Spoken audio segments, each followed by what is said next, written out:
What's going on, everybody? Good afternoon. We are still here in Victory Sunday, as it were. We are still basking in the aftermath of a nice preseason Week 1 win by the Seattle Seahawks. And while we are appreciating the positive vibes sent our way by yesterday's result, I thought it would be fun to take a look at what PFF, Pro Football Focus, has to say about yesterday's game on an individual level.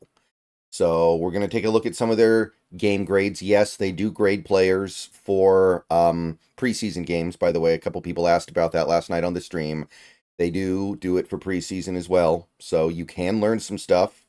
Now, you guys know about PFF. I've said it before. I'll say it again. Sometimes they do a really good job and seem to capture things really well. There are some areas in which they offer a lot of insight. And sometimes there are some areas where they feel like a little bit of a random number generator. Sometimes it's just, it doesn't really make a lot of sense. So you definitely want to incorporate what PFF has to say in your evaluations, but you definitely don't want to base your entire take on it. I mean, we spent 3 hours last night watching the game.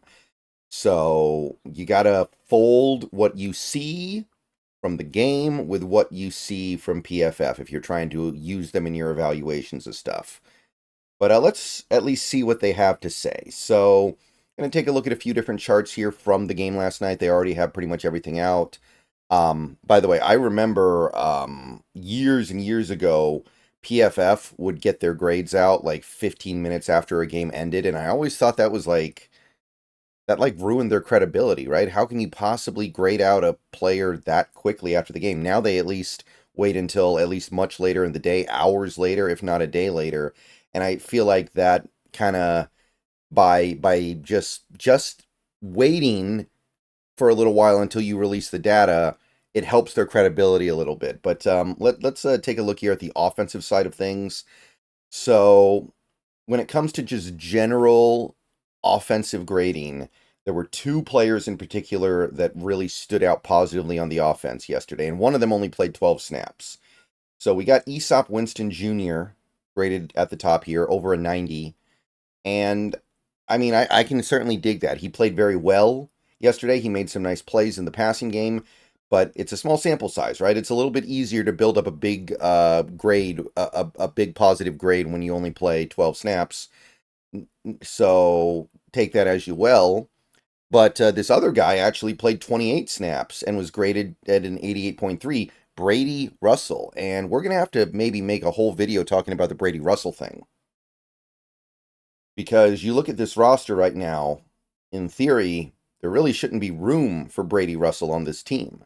But some people are asking the question, is Brady Russell forcing his way onto the roster by hook or by crook? And is he maybe going to end up making this roster just by virtue of the fact that we feel like we won't be able to keep him on the practice squad?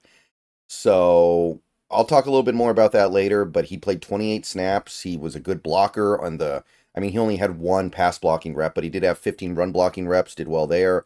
Really good as a receiver. He obviously scored the touchdown. He had some other good catches. So Brady Russell, very much an afterthought on the Seahawks last season, making a little bit of a name for himself. So you look at the rest of these grades here. Some good ones for sure. Both running backs that played a majority of the game did well. George Holani, Kenny McIntosh. Holani did slightly better, and I'll get into why he was graded out a little bit better in a little bit here, but you can actually see that in terms of running the ball and being a receiver. McIntosh actually had him beat by a pretty good amount in both categories. And the pass blocking was the one area where McIntosh is coming up short. And that is consistent with what we've heard in camp. Shenault was also graded out pretty well, almost a 70 here. We got Derek Young at a 68. So those were the top graded performers overall. There were some other guys who played well, but now we're getting more into the area of guys who were kind of inconsistent, or guys who were just kind of okay, or guys who made a couple of mistakes to go with some all-around decent play. You guys know what I'm talking about. PFF grades every play. You can't just make a few nice plays and then get a good grade from PFF. their formula relies on grading every single snap. So you start getting down here. Christian Haynes does score a little bit above replacement level, 65.2. I mean, I think that's pretty good given the fact that he did have some rough reps out there, especially early. Like on Halani's touchdown run, I think it was him that got away with a holding call where he got beat. And they just didn't throw the flag, but I absolutely suspect that PFF probably saw that and docked him for it. So that's encouraging. Lomia had a pretty decent grade as well, 25 snaps. I mean, that's a decent sample size. Bradford, I mean, you can kind of see all these right guard guys getting lumped in together as being passable players. Forsyth was a guy who I didn't think played all that well, but he actually got graded out decently. They really liked his pass protection. The run blocking dinged him a little bit, but overall not too bad. Cody White was next. He didn't put up any big numbers or anything, but he did make a nice catch or two. And then you start getting down into the guys who were just kind of like okay overall. Sam Howell, obviously the most notable here, which I think makes sense. Like he did do a lot of good things, a lot of positive things, but he didn't have anything that was really like over the top great outside of maybe his scramble to pick up a third down. A lot of the passes he threw were short and simple passes, so PFF isn't necessarily going to fully reward that. And his passing grade as just a pure raw throwing quarterback was actually a little below 60, and 60 is kind of the break-even point where you're either doing a good job or not doing a good job. So you can see that Howell still has some work to do, but it wasn't a bad game. I want to be very clear about that. All right, so Mike Jarrell actually gets a half-decent grade in his first ever NFL action, which is great. Nick Harris, about average. Barrow Brown, about average. Bobo actually only got about a 59.8, which is basically, like I said, replacement level.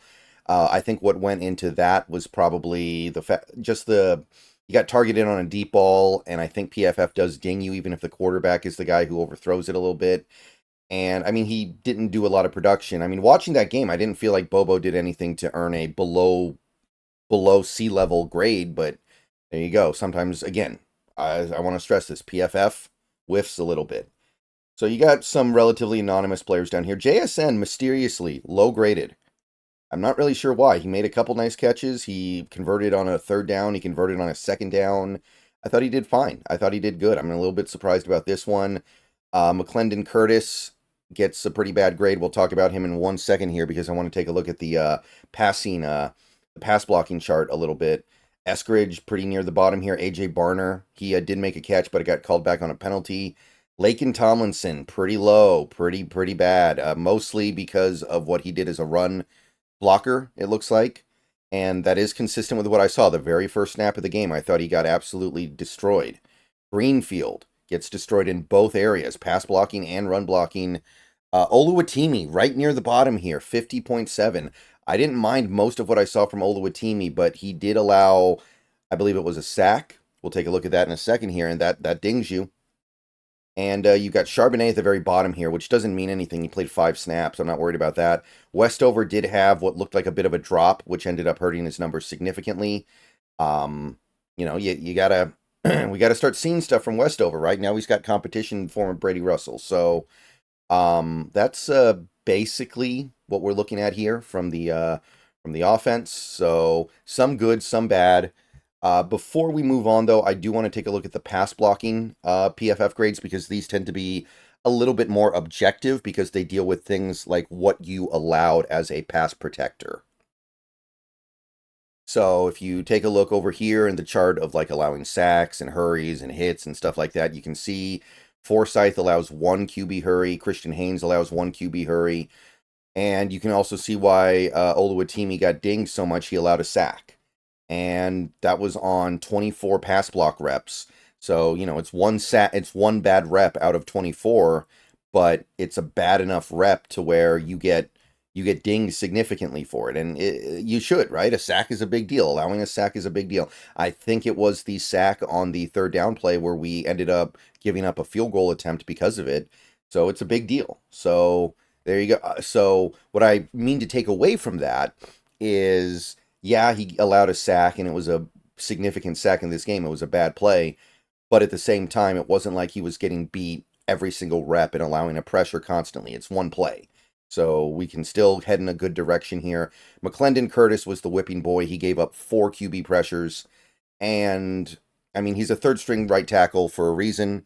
And you can see that we need Abe Lucas out there when the season starts. And at the very least, if we don't have him, George Fant has got to be better than this. Like, he's not even going up against Bosa. He's not going up against Khalil Mack. And he's still getting whipped like this. He was the whipping boy of the game. Greenfield allows a QB pressure. And, yeah, McIntosh had one opportunity in this game in a pass blocking rep, and he allowed a sack on it. So that's how you get your grade dinged a little bit. That's why he's down here at 5.4, which is, you almost never see that. And again, on the one hand, it's one rep. On the other hand, this is kind of the concern that people have with McIntosh, right? That he's going to allow stuff in the pass blocking area, and that's going to make him not very viable as a as a third down back because he can't pass block. So definitely worth keeping an eye on here. All right, so now let's go over to the defense where things are much better. I mean, look at all this blue up at the top. Look at this green. You got to scroll for a bit before you get down into like the yellow, and there's no red. There's just a tiny bit of orange at the bottom here. Yeah, a couple of categories, there's a little bit of red, but I mean, the defense was rewarded for playing a really good game yesterday. And at the top of the chart, and we got to give this guy some kudos here, Tyrese Knight scores almost a 90 on 30 snaps, fueled mostly by his really good coverage metric numbers. I actually pulled up these coverage numbers specifically. They had him play 16 snaps in coverage in this game, and he allowed one catch for 4 yards. So, yeah, shout out to Tyrese Knight. I'm not saying he's ready for NFL regular season action, but that was a really good start. I thought he played well yesterday watching the game, but PFF thinks he played even better than that. A lot better than that. So Tyrese Knight, maybe the star of the show right now. Jamie Sheriff was a guy who people called out. Now, Sheriff has a long way to go to make this team, obviously. And there's been a little bit of a history in preseason Seahawks football of these guys who look really good as pass rushers late in preseason games against third and fourth stringers.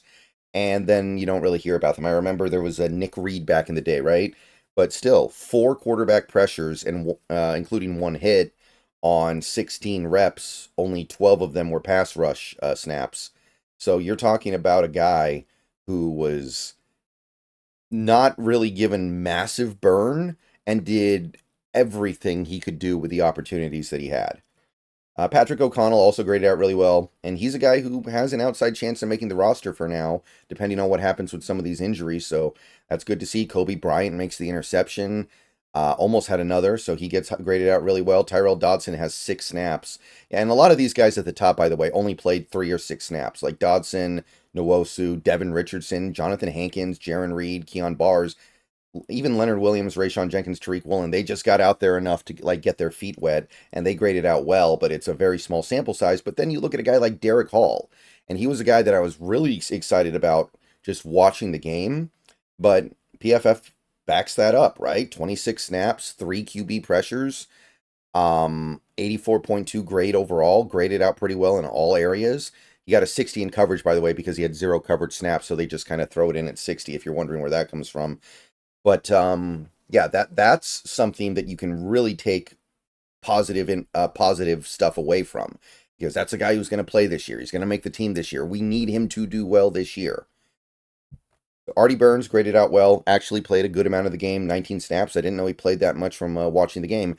And included in there, by the way, was a quarterback pressure, a quarterback hurry. So you can see a little bit of that blitzing from the secondary having a positive effect here. Let's see here. We got Kayvon Wallace. He gets graded out well. He helped on the blitz. And a lot of people are probably on pins and needles about this Byron Murphy grade, where it was only a 67.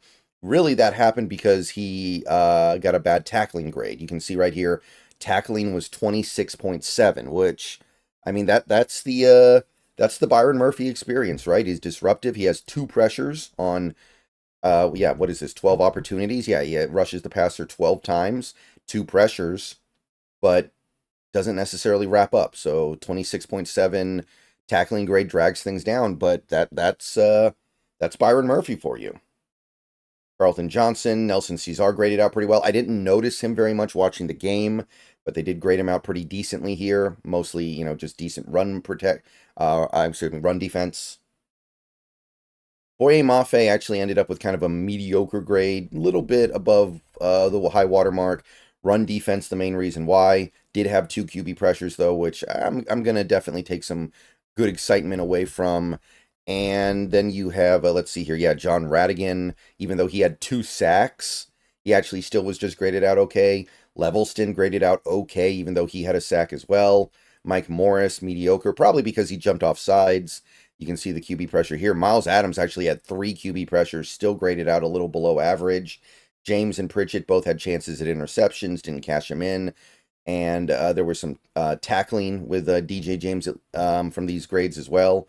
And actually, I think this is no, I'm sorry. So yeah, this is a run defense. So you can kind of see some of the areas where they have stuff to work on. And let's see here. That's really about it. The only guy here who graded like noticeably poorly was D. Williams, and he's a guy who I know they're trying to make stuff happen with him, but he's just a very, very extreme long shot to make this team. So yeah, it's a lot more good than bad. In fact, there's very little bad here. The bad tends to be very niche, very categorical, very like narrow. So yeah, it's if you're a defensive coach on the Seahawks right now, you're looking at this, you're feeling really good. By the way, I did want to take a look at the coverage numbers from PFF. You guys know that I like to use PFR during the season, but PFR, I don't think they do preseason. And also, even when they do, it takes them several days to release that data. So I wanted to see what PFF had to say about coverage stuff. You can see that most of these guys at the top would be barely gave up anything, like less than 10 yards. Devin Richardson, the middle linebacker, gave up 13. Like, that's it. You have to scroll down to the bottom to find the guys who actually gave up quite a bit, which makes sense because it's sorted by grade, but it's Marquise Blair, Ty Okada, John Radigan, and D. Williams. The only guy on that list is John Radigan, who's going to make the team, I mean to say. So, I mean, in terms of the guys who matter, and some of them barely played, like Woolen got targeted I thought he got targeted 3 times. PFF has 2. Either way, he didn't allow anything. Kobe Bryant didn't give up any receptions in this game. He's a guy who we know is going to make the team. Tyrese Knight, like I said, 1 catch, 4 yards. He's going to make the team. So in terms of the stuff that really matters, pretty darn clean. And real quick, special teams grades. This is like coverage stuff. This is like a kick return, kick coverage, punt return stuff. Bobo leads the way by far, in case you were curious about that. So Bobo didn't have his greatest game on offense, maybe, according to PFF, but they did like the special teams. Blake Lynch, Patrick O'Connell, George Holani, and Nehemiah Pritchett would be the rest of the guys who played noticeably good, and everybody else pretty anonymous. All right, that's what PFF had to say. Let me know what you think. See you guys later. Go Hawks. Just thought it'd be fun to comb over all that.